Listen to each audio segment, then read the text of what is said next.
Okay, so I'll just use this time in the meantime just to tell a little about Vertiv. So Vertiv is in the field of helping customers manage their workloads with the multi-cloud environment, or your on-prem or your enterprise. So we have a complete portfolio of solutions starting from power and cooling. So we are known in the industry for, we're in the industry in India for the last 30 plus years in an earlier incarnation, but then Vertiv is a new name, which is around 7 years old right now. And we are into data center infrastructure management, power, cooling, and IT solutions. So we have complete solutions that is ranging from managing virtual processors, service processors, IT management, IP KVMs, and the complete portfolio is what we manage. That's what we help customers. For the next 20 minutes, what I'm going to speak about is about, everybody's talking about AI right now. So you already have your existing infrastructure,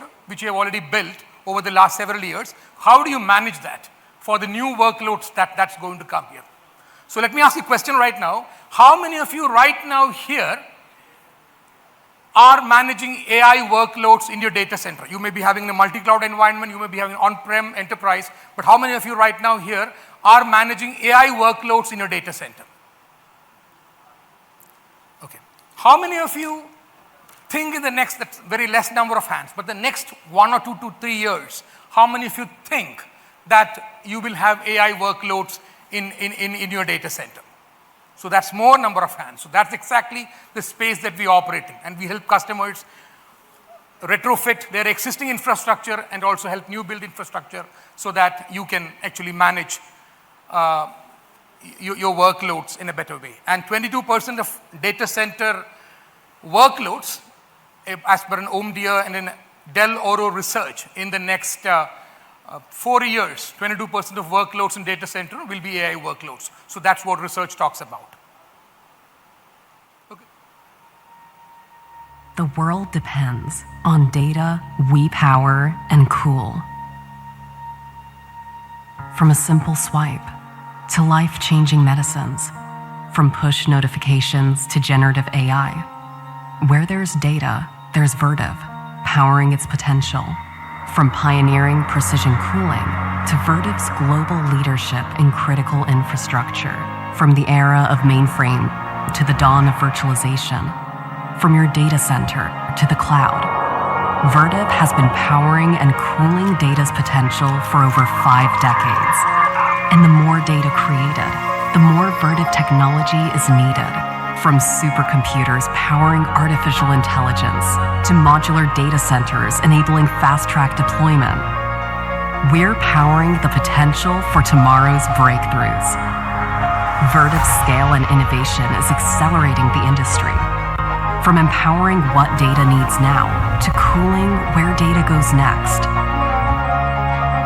As AI heats up, leading chip makers turn to us to keep them cool.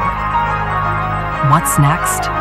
A sustainable digital future enabled by Vertiv. Join us at the edge of innovation, supercharging data's next move. Because the best way to predict the future is to power it.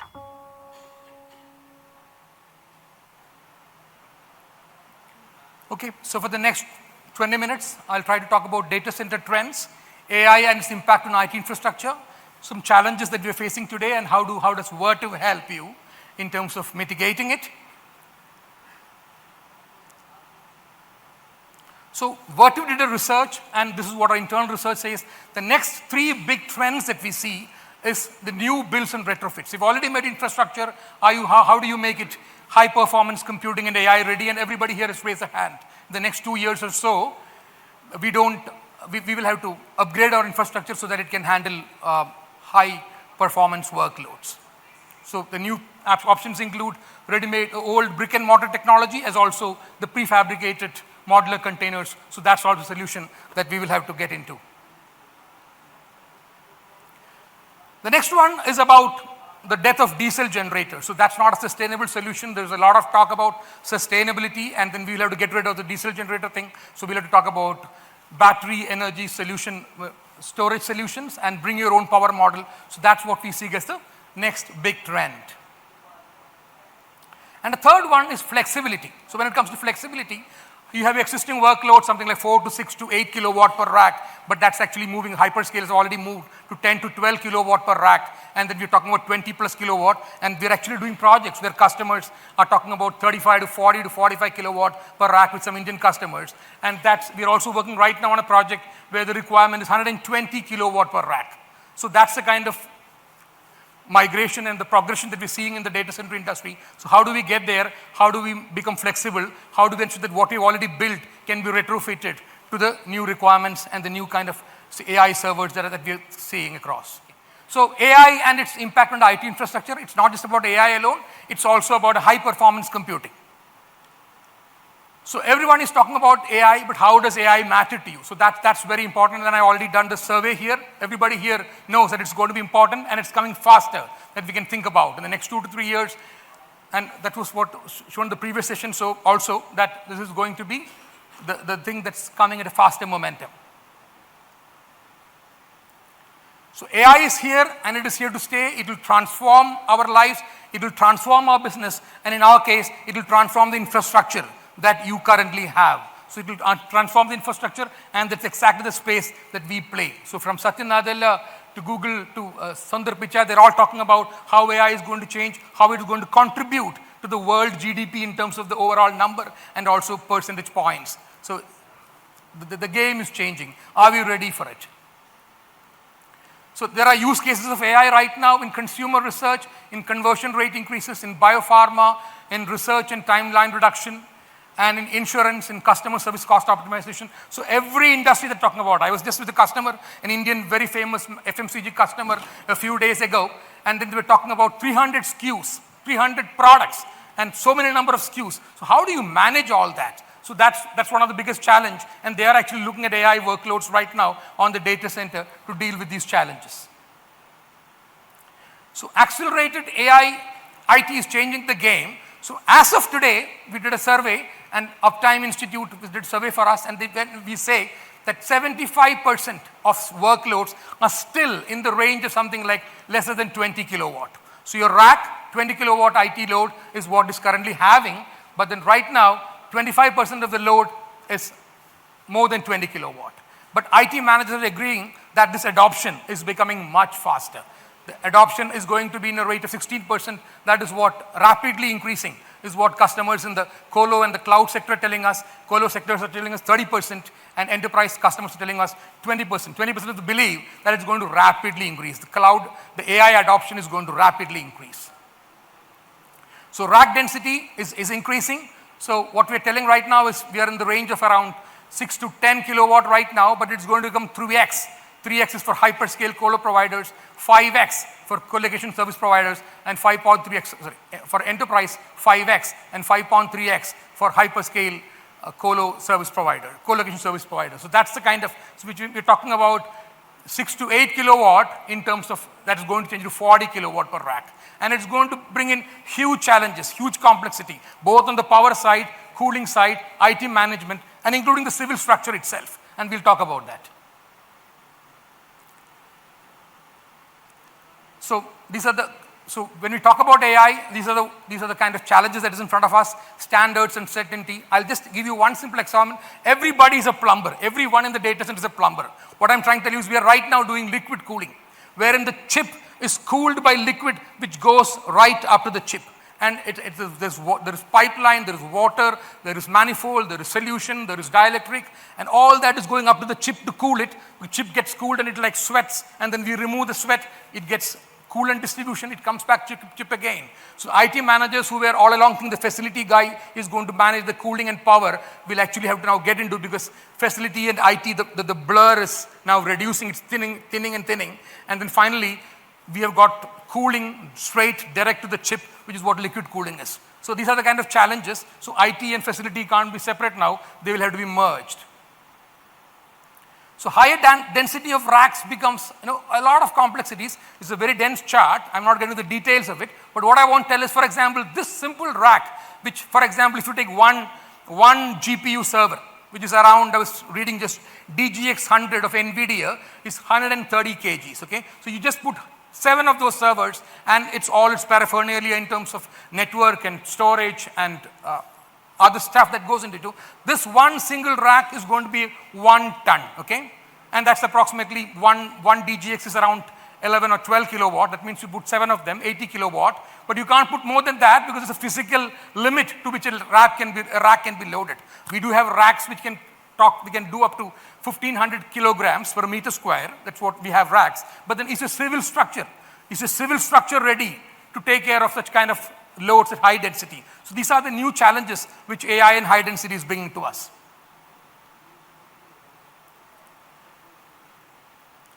So what we talked about low density racks, which is what is right now 10 kilowatt, medium density 10 to 25 kilowatt, 25 to 80 kilowatt is high density, and extreme AI, which we're talking about, is going to be 80 kilowatt per rack. So IT infrastructure is going through a massive change, a massive shift in the way we have to operate it.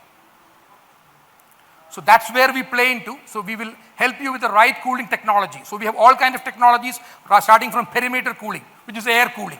But air cooling has got limits. So you cannot cool a rack beyond maybe 20 or 25 kilowatt, beyond that with air cooling. So we do what is known as the perimeter cooling, the row-based containment, the passive rear door. So passive rear door is picking up in India in a big way, and the active rear door, which means you actually pass liquid and then you cool the air, but finally what goes into the chips is actually the air itself. So it's rear door heat exchanger. So that's a solution that we have. And the next one is direct to chip. So till here, what you see is air is what is going to the chip.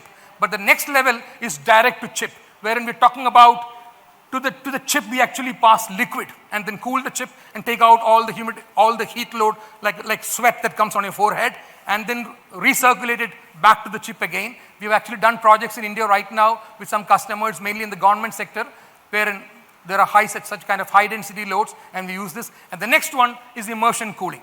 So immersion cooling, so people who have been in the gaming industry have known it for long. NVIDIA's GeForce and those kind of servers, the gaming that they used to have, already liquid cooling was there on desktops 20 years ago, 25 years ago, 30 years ago. But today, from desktop, it is actually coming to server room, and it's reality.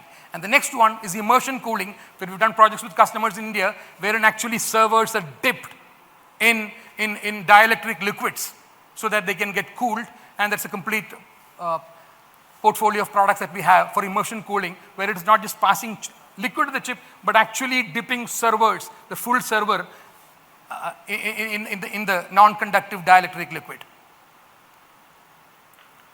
So industry expects liquid cooling to overtake air cooling in the next few years. And this is a big trend that's happening. In the next 4 to 6 years is what I'm seeing here, which is what Uptime is telling us. 50% of customers believe that they will have liquid cooling in their workspace, in their data centers. So this is a reality, and already it's happening.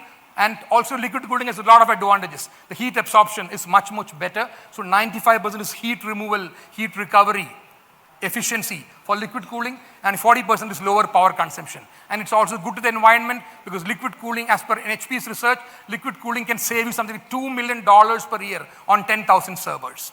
$2 million of money in terms of savings, plus also it reduces 17 million pounds of carbon dioxide. So there's a lot of talk about COP and green hydrogen, and by 2047, Bharat wants to become net zero emission and all that. So these kind of solutions will actually help, because the data growth is anyway happening. So there is something that you cannot do anything about it. But how do you contain? How do you be sustainable? How do you be green? So the liquid cooling actually helps you in achieving that. So these are the kind of products that we right now have, which all of you would be knowing this. So these are the servers from various manufacturers, NVIDIA, Dell, Lenovo, that we support, which will give you off-the-shelf air cooling. But then as they migrate to liquid cooling, this is what HP, Dell, Lenovo, and Supermicro, they all have these kind of products which are actually liquid cooling. But these are not immersion cooling ready. These are direct to chip, which means the liquid goes to the chip, cools the chips and comes back, but there's no direct contact. But immersion is actually the server is in the liquid itself, and these are not right now ready for that, except I think Dell. Dell, we have done a project wherein it's actually immersed in the entire liquid. So future-proofing of a data center, you right now have air cooling, but it has got limits. You already have your servers. You're going to replace them over a period of the next 3 to 4 years. How do you do that? We actually help you by getting what is known as RDHX, which is rear door heat exchanger, which is behind the cabinet. So you have the rear door heat exchanger right behind the server, which will pass liquid, and then it will cool the entire cabinet and can keep the entire servers cooler. And the beauty of this is that you can elevate your water temperature. So when it's air cooling, you need to do the inlet in the air is 20 degrees, the outlet is 30 degrees. But when you do RDH, which is rear door heat exchanging and manifolds, what you can actually do is you can pass liquid at higher temperatures, which means you can actually pass liquid at 40 degrees Celsius is the inlet required. And 48 degrees Celsius, 48 to 50 degrees Celsius is what the outlet is. So that means you are cooling, you can elevate the temperature at which you operate, and when you elevate the temperature, the natural consequence of that is energy efficiency. So that's why it's 95% more energy efficient. So it's not just cooling that we deal with, we also help you look at the entire thermal chain and your power chain.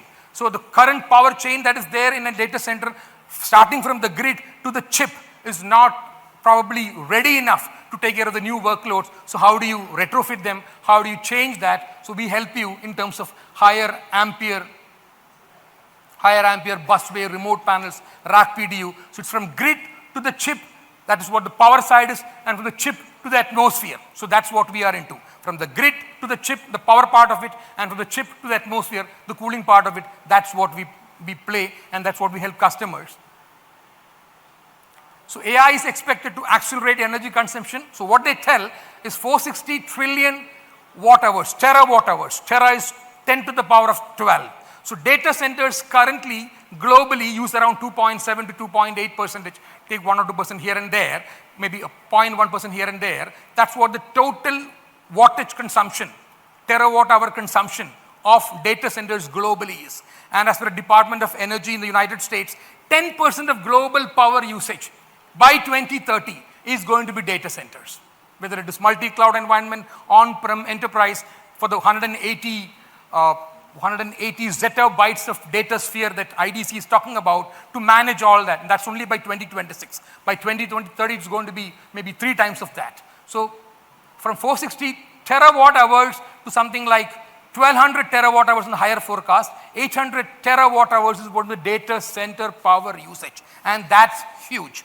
So how do we manage that? Plus there are restrictions. So when it comes to countries like Singapore, etc., they're not allowing more data centers to come up. It's not sustainable. But luckily in India, we don't have that kind of restrictions and protectionist policies. So a lot of data centers by global players and our own players will be set up in this country.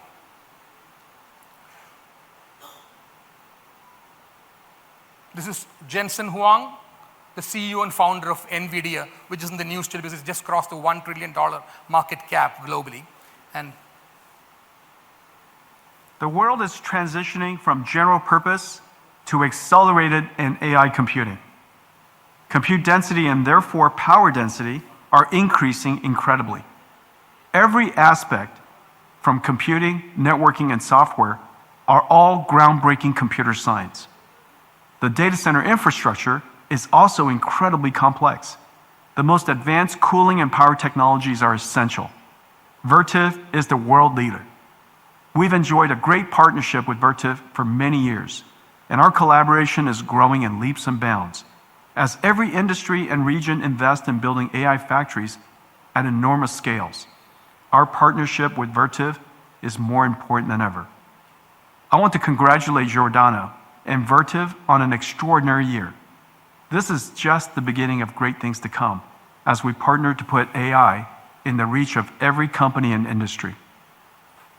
So that's our partnership with NVIDIA. So we're working with NVIDIA in the next generation cooling. So Department of Energy, we just researched and found out that cooling is going to be a big challenge and it's going to consume a lot of power. So we are working with NVIDIA in the next generation cooling technology. So NVIDIA and we and Honeywell and Boyd, so these are all some and some universities. We have partnered together to look at the next cooling solution for the data center industry. And the prototype of that, which is called the single phase and the dual phase cooling, is going to come up in the next 2 years. It's not just NVIDIA alone. We are also working with Intel. And so this, what you see here, is a real time which is there in our lab in Columbus. They were working with Intel on their next generation because in the game of GPUs and all that, NVIDIA is much ahead of Intel and AMD right now, but everybody's doing the catch-up game and everybody wants to be ahead of NVIDIA. So we are also working with NVIDIA, Intel and AMD on the next level of cooling.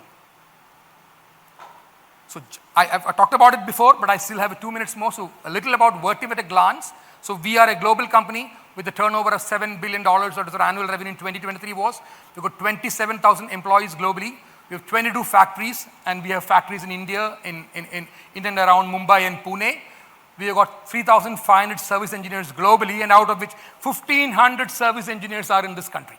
So this business, we are in 30 years, 1,500 service engineers all across the country for air, cooling, power, and thermal, and IT management we already have in this country. So that's our biggest USP in terms of the service workforce that we have across the country. And we are number one in thermal management, number one in three-phase large UPS, and we've got 50 plus years in industry, maybe 35 plus years in this country, in Bharat. And we are the most leading innovator. This is what our products look like. We've got a stall next door, so please come over there and then have a look at some of our products which we try to show that. There's an Oculus device there. You can actually virtually see through a complete data center with a lot of our products which is physically installed. So you'll actually virtually see that. And we are into life cycle services, project services.